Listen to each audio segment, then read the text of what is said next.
Hi மக்களே, அண்ணாமலை குடும்பம் serial July 22, 2026 என்ன நடந்துச்சுன்னு பார்க்கலாம். அதுக்கு முன்னாடி நம்ம channel Tamil serial talk subscribe பண்ணி லைக் பண்ணிக்கோங்க, பெல் ஐக்கானை கிளிக் பண்ணிக்கோங்க, ஹை பட்டன் தட்டி விட்டுருங்க. அண்ணாமலை குடும்பத்துல எல்லாரும் அவங்க குலதெய்வ கோயிலுக்கு திருவிழாக்காக போயிருக்காங்க. அப்போ உத்தமனும் கோதண்டனும் பேசிட்டு இருக்காங்க. இந்த சிலைய திருடி அந்த படிய அண்ணாமலை மேல போடணும் அப்படின்னு சொல்லும் போது கோதண்டன் சொல்றாரு, அது உங்க அத்தையாச்சே, ஏன் இப்படி சொல்றீங்கன்னு கேட்கும்போது, அவங்க குடும்பத்துல நான் காசு பணம் நல்லா வசதியா வாழணும்னு நினைச்சுதான் அந்த குடும்பத்துக்குள்ளேயே நான் போனேன். ஆனா அவங்க என்ன அந்த வீட்டுல ஒரு அடிமை மாதிரி தான் வச்சிருக்கிறாங்க. அவங்கள பழிவாங்க இதான் கரெக்ட் டைம்னு சொல்றான். பேசிட்டே இருக்கும் போது அங்க ஒருத்தர் வராரு. நம்ம பேசிட்டு இருந்தாலாம் இவர் கேட்டிருப்பாரோ அப்படின்னு சொல்லி கோதண்டன் உத்தமன் சொல்றான், நான் தான் வர சொன்னேன், அவர் தான் அந்த கோயிலோட பூசாரின்னு சொல்லி அவரை வரவழைச்சு நான் சொன்ன மாதிரி எல்லாமே செய்யுங்க, சாமிக்கு நடக்க வேண்டிய பூஜை எல்லாம் கரெக்டா நடக்கணும், ஆனா எல்லாமே தப்பு தப்பா நடக்கணும், இந்த ஊர்ல உள்ளவங்க எல்லாம் ஏதோ அபசகுணம் நடக்குது போகுது அப்படின்னு பயந்துகிட்டு வீட்டை விட்டே வெளில வரக்கூடாது, அந்த அளவுக்கு பண்ணணும் அப்படின்னு சொல்லி பூசாரிட்ட பணம் கொடுக்கறான். பூசாரியும் சரின்னு சொல்லிட்டு போறாரு. அடுத்தது அண்ணாமலை கோயில் பத்தி பேசிட்டு இருக்காங்க. அங்க உள்ளவங்கள்ட்ட எல்லாம் பூஜை எல்லாம் கரெக்டா நடக்குதா என்ன ஏதுன்னு பேசிட்டு இருக்கும் போது அங்க கோயில் சிலைகள்லாம் அழகா இருக்குன்னு சொல்றாங்க. அதுக்கு அண்ணாமலை சொல்றாங்க, இது ரொம்ப வருஷத்துக்கு முன்னாடி கட்டின கோயில், அதனாலதான் இந்த சிலைகள்லாம் அப்படி இருக்கு, இப்போலாம் இதே மாதிரிலாம் சிலைகள் பாக்குறது அரியுதுன்னு சொல்லி பேசிட்டு இருக்கும் போது கௌதம் சொல்றான், இப்படிப்பட்ட கோயில்ல 12 வருஷமா பூட்டியே போட்டாங்களே, எவ்வளோ கலைநயம் வாய்ந்த கோயில் இது அப்படின்னு சொல்லி பெருமையா பேசுறான். அப்போ ஒரு ரூம் மட்டும் கோயில்ல சாத்தி இருக்கு, அது ஏன் கோயில்ல அந்த ரூம் மட்டும் திறக்காம மூடி இருக்குன்னு வானுமதி கேட்கறா. அதுக்கு அண்ணாமலோட வீட்டுக்காரர் சுந்தரராஜன் சொல்றாரு, நாங்க சின்ன வயசுல இருந்தே இந்த கோயிலுக்கு வந்திருக்கோம், எப்பயுமே அது மூடிதான் இருக்கு, அந்த கதவை திறக்க கூடாதுன்னு அப்போவே முன்னோர்கள்லாம் சொல்லி வச்சிருக்காங்க, அதனால அந்த ரூம் மூடிதான் இருக்குன்னு சொல்லும் போது வான்மதி சொல்றா, இதெல்லாம் நீங்க என்ன நம்பிட்டு இருக்கீங்க, இப்போவும் அந்த ரூம்குள்ள என்ன இருக்க போகுது, மிஞ்சி மிஞ்சி போனா கோயில் சிலைகள் தான் இருக்கும் அப்படின்னு வான்மதி சொல்றா. அதுக்கு கௌதம் சொல்றான், அந்த காலத்து சிலைகளுக்கெல்லாம் அவ்வளவு மதிப்பு இருக்கு, அத வாங்குறதுக்கு இன்னமும் வெளிநாட்டுல கோடிக்கணக்கான ரூபாய் கொடுத்து வாங்குறதுக்கு ஆள் இருக்காங்கன்னு சொல்றான். அப்போ வெண்ணிலா அண்ணாமலைகிட்ட கேக்குறா, அத்தை நீங்க சுமங்கலிக்கான விரதத்தை பத்தி சொன்னீங்களே அது என்னன்னு கேக்குறா. அதுக்கு அண்ணாமலை சொல்றாங்க, சுமங்கலிங்கள் விளக்கு பூஜை வரைக்கும் அண்ணன் தண்ணீர் எடுத்துக்காம விரதம் இருக்கணும், அப்படி இருந்தா ரொம்ப நல்லது, குடும்பத்துக்கு நம்ம நினைச்சது நடக்கும் அப்படின்னு சொல்றாங்க. உடனே பவித்ரா அப்படி விரதத்தை மீறினா என்னன்னு கேட்கும்போது சாமியோட கோவத்துக்கு ஆளாவாங்க, அவங்களுக்கு பிரச்சனை வரும்னு சொல்றாங்க. அதுக்கு வான்மதி சொல்றா, இதெல்லாம் யாராரோ கட்டி விட்ட கட்டுக்கதை, அதனால இதெல்லாம் நம்ப வேணாம், சாமி யாரையாச்சும் சாப்பாடு சாப்பிடாம விரதம் இருன்னு சொல்லியிருக்கா, அதெல்லாம் சும்மான்னு சொல்றா.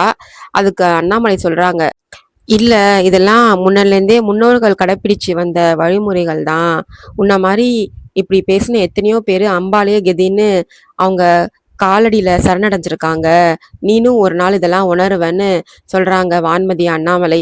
அப்போ உத்தமன் கேக்குறான், இவ்வளவு சக்தி வாய்ந்த சாமின்னு சொல்றீங்க, அப்புறம் எதுக்கு சாமிக்கு பூஜை பண்ணாம 12 வருஷமா வச்சிருந்தீங்கன்னு கேக்குறாங்க.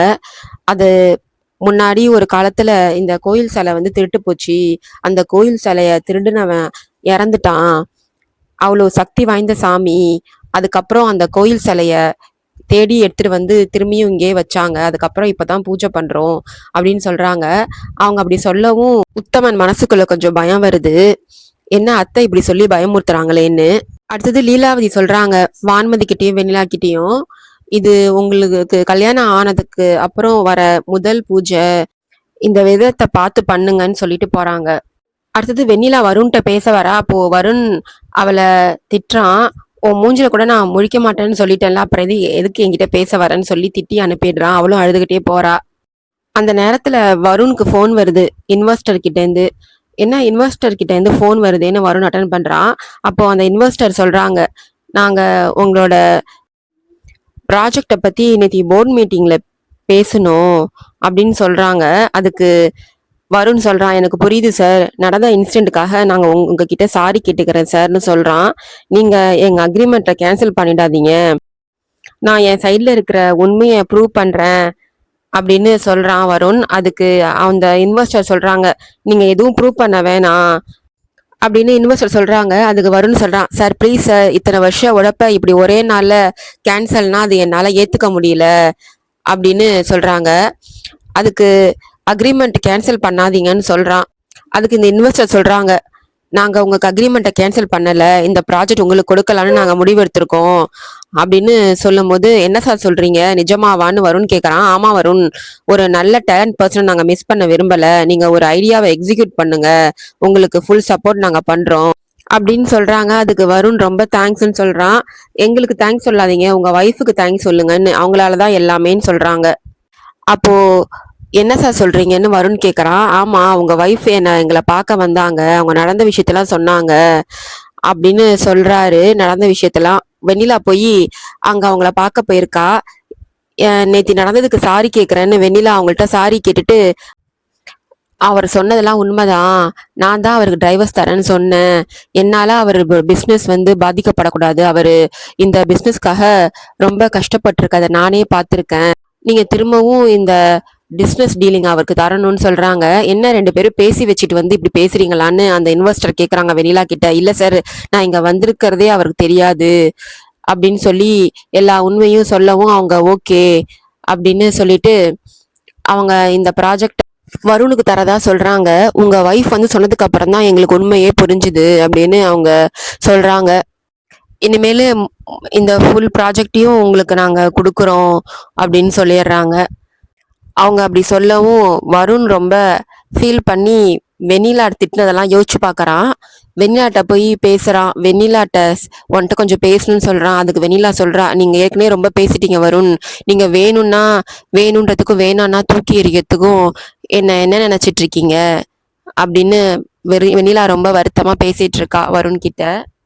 அப்போ வருண் சொல்றான், நீ போய் இன்வெஸ்டரை பார்த்தேன்னு சொன்னாங்க, திரும்பவும் அந்த அக்ரிமெண்ட்டை ஓகே சொல்லிட்டாங்க, என்னையே பண்ண சொல்லிட்டாங்க அப்படின்னு சொல்றான்.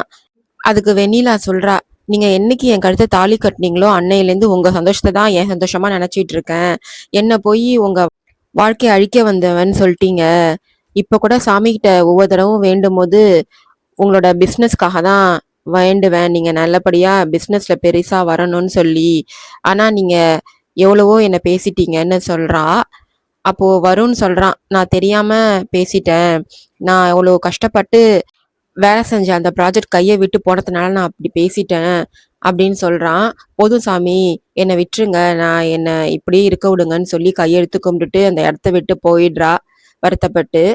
அடுத்தது வான்மதி கோயில்ல அங்கேயும் இங்கேயும் நடந்துக்கிட்டு, இன்னைக்கு ஃபுல்லா விரதம் இருக்க சொல்லிட்டாங்க, எப்படி என்னால விரதம் இருக்க முடியும், என்னால சுத்தமா விரதம் இருக்க முடியாது, எனக்கு இப்பவே ரொம்ப பசிக்குதுன்னு சொல்லி யோசிச்சுட்டு இருக்கா. அப்போ அங்க பிரசாதம் சாமிக்கு வச்சிருக்கிறாங்க. அந்த இது சாமி பிரசாதம் தான், சாப்பிட்டா தப்பு இல்லைன்னு சொல்லி சாப்பிட போறா. அந்த நேரத்துல கரெக்டா வெளியில கையை பிடிச்சி தடுத்துடுறா. அக்கா, அத்தை என்ன சொல்லியிருக்காங்க, நம்ம இந்த விரதத்தை இருக்கணும்னு சொல்லியிருக்காங்க, நீ என்னன்னா இந்த பிரசாதத்தை சாப்பிட போறியேன்னு தடுத்துடுறா. உடனே வான்மதி சொல்றா, நீ உங்க அத்தைக்காக நீ விரதம் இருக்கிற மாதிரி நடி, என்ன வேணாலும் பண்ணு, ஆனா என்ன சாப்பிடாதன்னு சொல்லாத, என்னாலாம் பசி தாங்க முடியாதுன்னு சாப்பிட போறா. வெண்ணிலா என்ன சொல்லியும் அவ கேட்கல.